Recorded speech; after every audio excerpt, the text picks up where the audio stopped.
All of you good morning. आज class tenth के lecture number 4 science के physics part के लेक्चर नंबर 4 बनेगा वीडियो। और इस वीडियो में हम पढ़ेंगे, पिछला वीडियो हम पढ़े थे कि जब कोई वस्तु अनंत दूरी पर हो, जब कोई वस्तु अनंत दूरी पर हो तो अनंत दूरी पर रखे हुए वस्तु का प्रतिबिंब कैसा बनता है। आज हमें पढ़ना है कि जब कोई वस्तु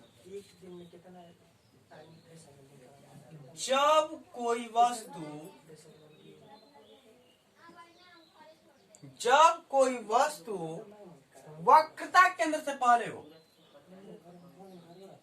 वक्रता केंद्र से पहले हो। जब कोई वस्तु वक्रता केंद्र से पहले हो, अगर वस्तु वक्रता केंद्र मतलब सी से पहले रखा जाएगा तो अवतल दर्पण द्वारा उसका प्रतिबिंब कैसे बनेगा, उसका प्रतिबिंब किस प्रकार बनेगा, उसी को हमको देखना है। ये मेरा दूसरा नंबर पॉइंट है। देखते हैं, अवतल दर्पण द्वारा प्रतिबिंब का बनना पड़ रहा है। हम ये अवतल दर्पण हो जाएगा, अवतल दर्पण का ये मुख्य अक्ष हो जाएगा, मुख्य अक्ष का ये P बिंदु होगा, ये F बिंदु होगा, ये C बिंदु हो जाएगा और इसके पहले कोई वस्तु रखा गया है तो वक्रता केंद्र से पहले वस्तु रखा गया, इस वस्तु का नाम AB रख लेते हैं। अब यहां से कोई प्रकाश किरण जा रही है तो देख रहे हैं कि ये मुख्य अक्ष के क्या है, समांतर। समांतर मतलब बराबर चल रही है। सभी की सभी प्रकाश किरण अगर ऐसे चल रही हैं तो ये समांतर किरणें हैं। तो ऐसे चले तो प्रकाश के समांतर प्रकाश किरणें हैं। तो जब कोई प्रकाश किरण मुख्य अक्ष के समानांतर चलती है तो दर्पण से टकराएगा, टकराता है। टकराने का मतलब यह क्या होता है, इसमें परावर्तन होता है। और जब परावर्तन होगा तो मुख्य अक्ष के समानांतर चलता है तो परावर्तन होगा। परावर्तन के बाद यह फोकस बिंदु से होकर के गुजर जाती है या निकल जाती है। दूसरी प्रकाश किरण जब वक्रता केंद्र से होकर जाती है तो दर्पण से टकराएगा, टकराने के बाद परावर्तन होगा और परावर्तन के बाद यह इसी रास्ते से वापस लौट जाएगा। और जहां पर ये दोनों प्रकाश की ये किरणें कैसी किरणें हैं, तो इस दोनों किरणों को परावर्तित किरणें कहते हैं। और जहां पर परावर्तित किरण की कटान बिंदु होगा, जहां पे परावर्तित किरण की कटान बिंदु होगा वहीं पर उस वस्तु का क्या बनेगा, प्रतिबिंब बनेगा। तो दोनों प्रकाश किरण काट रही है यहाँ पे। जब यहाँ पर दोनों प्रकाश किरण काट रही, इसका मतलब कि इसका प्रतिबिंब कहाँ बन रहा है, यही बन रहा है। मतलब कि A dash and B dash. तो ये चीज हुआ। अब जब ये चीज हुआ तो इसका हमें पता करना है कि इसकी स्थिति कहाँ है, इस वस्तु की इस प्रतिबिंब की स्थिति कहाँ है।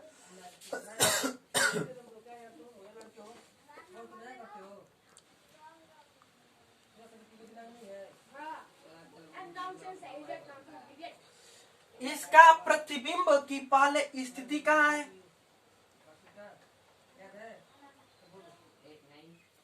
स्थिति कहाँ है। दूसरा, चलिए पहले स्थिति देख लेते हैं कि इसकी स्थिति कहाँ है। तो ये कहाँ बन रहा है, C व F के बीच। मतलब वक्रता केंद्र C तथा फोकस बिंदु F के C व F के बीच बनेगा। जब C से पहले वस्तु रखेंगे तो C व F के बीच बनेगा। तो तो स्थिति वक्रता केंद्र तथा फोकस बिंदु एफ के क्या होगा, बीच बनता है। दूसरा पॉइंट,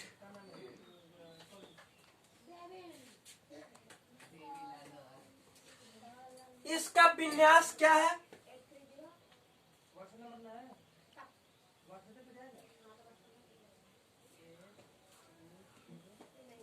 इसका विन्यास क्या है? विन्यास का मतलब क्या हुआ, यह किस कैसा बन रहा है, अर्थात यह उल्टा है कि सीधा है। तो मुख्य अक्ष के नीचे है, मुख्य अक्ष के नीचे है तो इसे क्या है, यह उल्टा है। स्थिति हो गया, विन्यास हो गया। इसकी प्रकृति क्या है? प्रकृति का मतलब क्या हुआ, या तो वास्तविक होगा या तो आभासी होगा। तो हम पहले पढ़ चुके हैं कि अगर प्रतिबिंब दर्पण के सामने बने तो यह बनता है आपका वास्तविक, दर्पण का पीछे बने तो ये बनता है आपका, क्या बनता है, आभासी, वास्तविक आभासी। अच्छा, परावर्तन, बार बार परावर्तन कर रहे हैं। दर्पण है, दर्पण के ये पेंट किया गया है, कलई किया गया है। अगर यहाँ से कहीं से भी प्रकाश किरण पड़े तो ये प्रकाश किरण टकरा करके परावर्तन होता है। इसलिए यहाँ से यहाँ तक, जहां तक ये पेंट किया गया है, इस पेंट किए हुए भाग जहां तक रहेगा उस भाग को हम कहेंगे परावर्तक तल। परावर्तक तल का मतलब यह हुआ कि जहां पर प्रकाश किरण पड़ेंगे वहीं से प्रकाश किरण क्या होगा, परावर्तन हो जाएगा। अब इसकी प्रकृति क्या है, मतलब क्या है, दर्पण के सामने बन रहा है कि पीछे बन रहा है? तो हम जानते हैं कि दर्पण के सामने प्रतिबिंब बन रहा है। जब दर्पण के सामने प्रतिबिंब बन रहा है तो इसका मतलब ये क्या हुआ, यह प्रतिबिंब सामने है। सामने का मतलब कैसा है, वास्तविक है।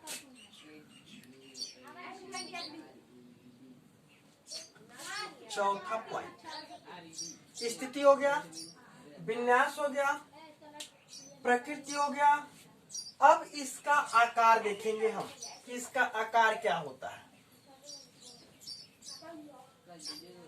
इसका आकार होगा क्या, इसको देखेंगे, इसका आकार क्या होता है। अब देखिए, वस्तु इतना बड़ा है, प्रतिबिंब से क्या है, छोटा है, अर्थात वस्तु से प्रतिबिंब की लंबाई क्या है, छोटी है। तो लिखेंगे वस्तु से प्रतिबिंब की लंबाई छोटी है, या वस्तु से प्रतिबिंब छोटा बनता है। वस्तु से प्रतिबिंब छोटा बनता है।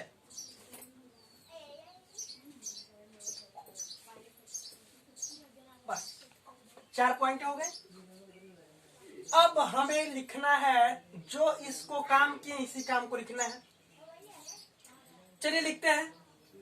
यहां से पहला प्रकाश किरण यहां से जा रहा है, मुख्य अक्ष के समानांतर, सेम टू सेम लिखेंगे। जब कोई प्रकाश किरण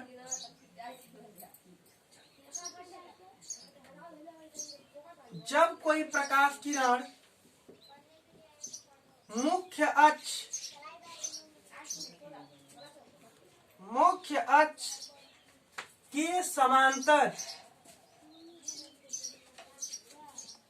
जाती है, ये क्या हो रहा है, मुख्य अक्ष समांतर जा रही है, जाती है, तो दर्पण से क्या होता है, यहाँ पे परावर्तन। दर्पण से परावर्तन के बाद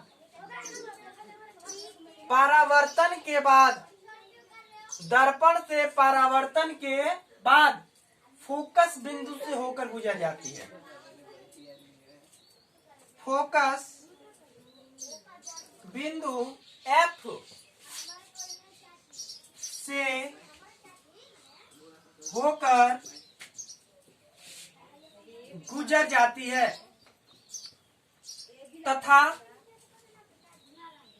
अब ये दूसरी प्रकाश किरण की बात करेंगे। दूसरी प्रकाश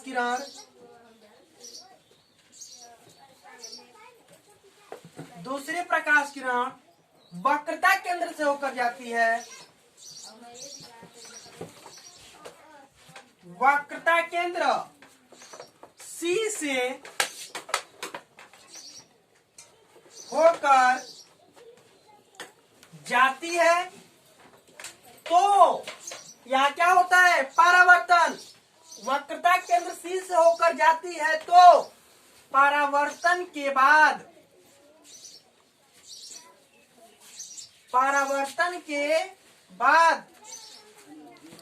अपने मार्ग से वापस लौट जाती है। अपने मार्ग से वापस लौट जाती है। अपने मार्ग से वापस लौट जाती हैं। तो ये दोनों किस प्रकार की किरणें हैं? परावर्तित किरणें लौट जाती हैं। जहां पर दोनों प्रकाश की परावर्तित किरणें, ये कौन सी किरणें हैं? परावर्तित किरणें काटती हैं, वहीं पर दिखाई दे रहा है यहाँ पे, वहीं पर उस वस्तु का प्रतिबिंब बनता है। उस वस्तु का प्रतिबिंब बनता है। बस जो चीज मैं यहाँ पर खींच कर किया था, प्रतिबिंब बनाया है, उसी को अपने भाषा में, हमारे भाषा में नहीं, अपने भाषा में इसको लिख देना है। और उसके बाद ये 4 आपके कंडीशन बनेंगे। 4 कंडीशन लिख दीजिएगा, ये आपका कंफर्म हो जाएगा, कंप्लीट हो जाएगा। अगला नंबर, तीसरा नंबर है आपका। अब मैंने वस्तु C से पहले रखा था, इसी वस्तु को उठा करके मैं C पर लाऊंगा। तो अब वस्तु कहाँ रखेंगे? वक्रता केंद्र पर ही रखेंगे। तो यहां तक कंफर्म हो गया, क्लियर हो गया। एक बार रिकॉल कर लेते हैं, देख लेते हैं दोबारा कि जब वक्रता केंद्र से पहले जब कोई वस्तु रखी जाती है तो मुख्य अक्ष के समांतर चलने वाली प्रकाश किरण दर्पण से क्या होता है? यहाँ परावर्तन। दर्पण से परावर्तन के बाद वह फोकस बिंदु F से होकर गुजर जाती है, तथा दूसरी प्रकाश किरण जब वक्रता केंद्र से होकर जाती है तो दर्पण से परावर्तन के बाद वह इसी रास्ते से वापस लौट जाती हैं। तो ये दोनों प्रकाश किरण कैसी हैं? परावर्तित प्रकाश किरण है। जहां पर दोनों प्रकाश की परावर्तित किरणें के कटान बिंदु को या काटती हैं, वहीं पर इस वस्तु का प्रतिबिंब बनता है। जहां पर काटेंगी उस वस्तु का प्रतिबिंब क्या होगा? वहीं पर बनेगा। तो इस वस्तु का प्रतिबिंब की स्थिति क्या है? तो इस वस्तु का प्रतिबिंब की स्थिति वक्रता केंद्र तथा फोकस बिंदु के बीच में है। और आपका विन्यास पूछे तो विन्यास का मतलब का प्रतिबिंब उल्टा है कि सीधा? तो मुख्य अक्ष के ऊपर बनेगा तो इसे हम बोलेंगे सीधा, और मुख्य अक्ष के नीचे बनेगा तो इसे बोलेंगे उल्टा। अच्छा, ये जो है ये मेरा वस्तु है और ये मेरा जो है ये प्रतिबिंब है, कंफ्यूज मत होइएगा। तो ये नीचे बन रहा है, इसलिए कैसे बनेगा? उल्टा बनेगा। प्रकृति क्या है? तो दर्पण के सामने है, जब दर्पण के सामने रहेगा तो इसका प्रकृति वास्तविक होगा। और इसका आकार कैसा है? तो वस्तु बड़ा है और वस्तु की अपेक्षा इसका आकार कैसा है? छोटा है। तो वस्तु से प्रतिबिंब छोटा बनता है। आगे अगला पॉइंट, तीसरा नंबर का पॉइंट होगा आपका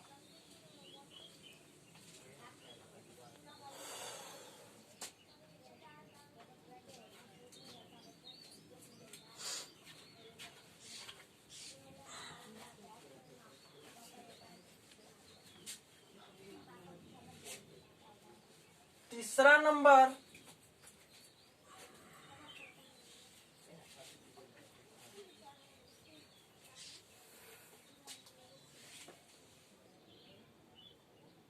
अब वस्तु को कहां रखना है? वक्रता केंद्र पर। जब कोई वस्तु को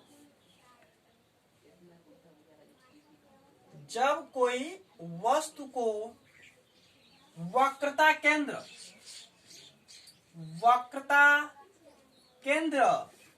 C पर रखा जाए, जब कोई वस्तु वक्रता केंद्र C पर रखा जाए तो वस्तु है, वस्तु को हमें कहां रखना है? वक्रता केंद्र पर। वक्रता केंद्र का मतलब कहां? C पर। C पर हमें वस्तु को रखना है। ये आपका अवतल दर्पण, मुख्य अक्ष, ये P हुआ, F हुआ, C हुआ, और वस्तु को कहां रखना है? वक्रता केंद्र पर ही रखना है। तो यहाँ पर पहला प्रकाश में कैसे जाएगा? मुख्य अक्ष के समानांतर जाएगा। अब जब मुख्य अक्ष के समानांतर जाता है, अवतल दर्पण से टकराएगा, और टकराने के बाद यह फोकस बिंदु से होकर के गुजर जाएगा। अच्छा, दूसरी प्रकाश किरण अगर फोकस बिंदु से होकर जाती है, तो दर्पण से क्या होगा? परावर्तन होगा। और परावर्तन के बाद हम पीछे पढ़े इस रूल को, ऐसे था, P था, F था, C था, यहाँ से कोई प्रकाश किरण जा रही है और यहाँ से परावर्तन होगा, और परावर्तन के बाद मुख्य अक्ष के समांतर हो जाएगा। ये मेरा तीसरा नियम था। पीछे की वीडियो में पढ़ाया है कि ये कौन सा रूल था? ये तीसरा रूल था, तीसरा नियम है ये। अच्छा, आगे चलेंगे हम, तो यह मुख्य अक्ष के क्या होगा? समांतर हो जाएगा।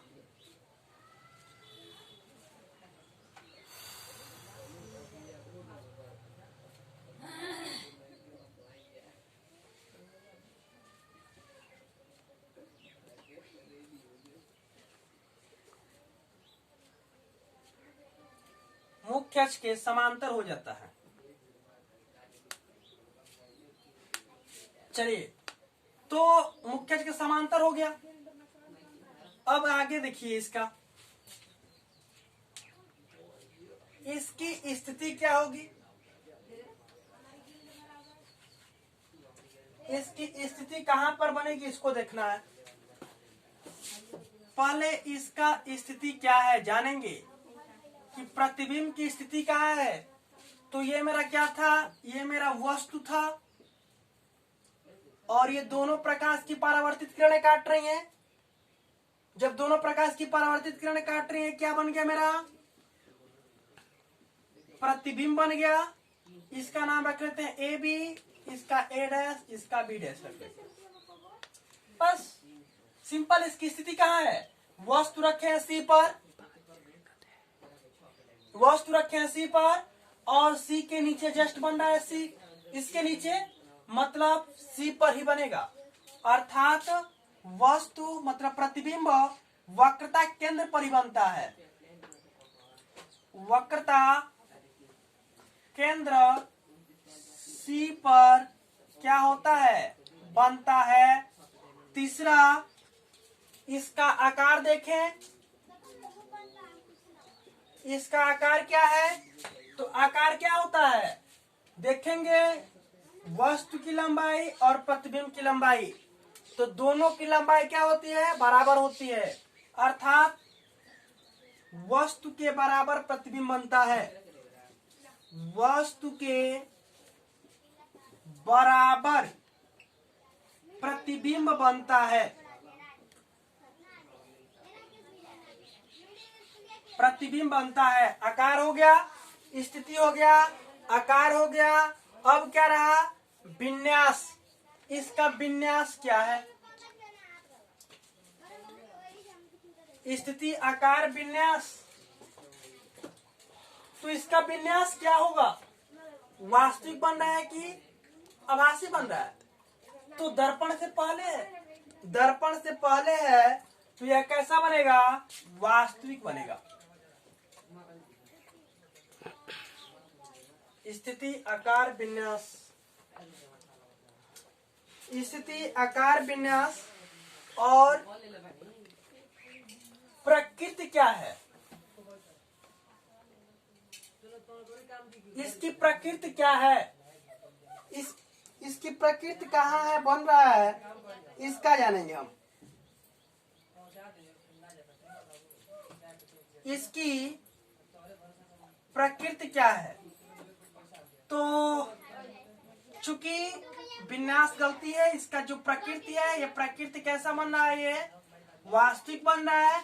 और विन्यास कैसा बन रहा है, मुख्य अक्ष के नीचे, इसलिए क्या बन रहा है, यह उल्टा बन रहा है। और इसको हम क्या कर लेते हैं, लिख लेते हैं। इसको लिखेंगे तो इसको लिखेंगे कैसे, देखिए जल्दी से देख लेते हैं इसको, कि जब कोई प्रकाश किरण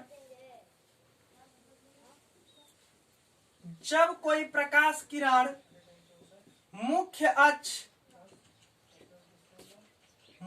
अक्ष के समांतर चलती है तो दर्पण से परावर्तन के बाद फोकस बिंदु F से होकर गुजर जाती है तथा दूसरी प्रकाश किरण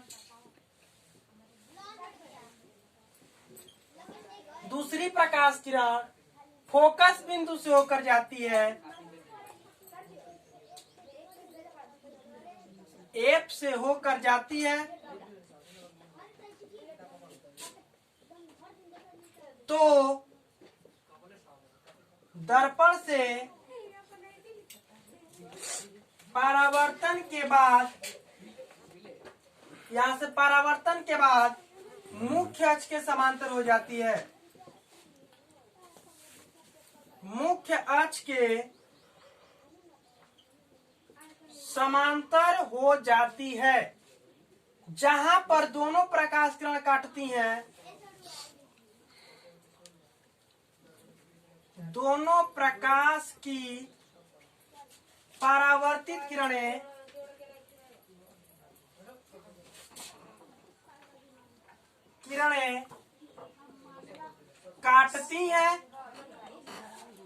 काटती हैं, वहीं पर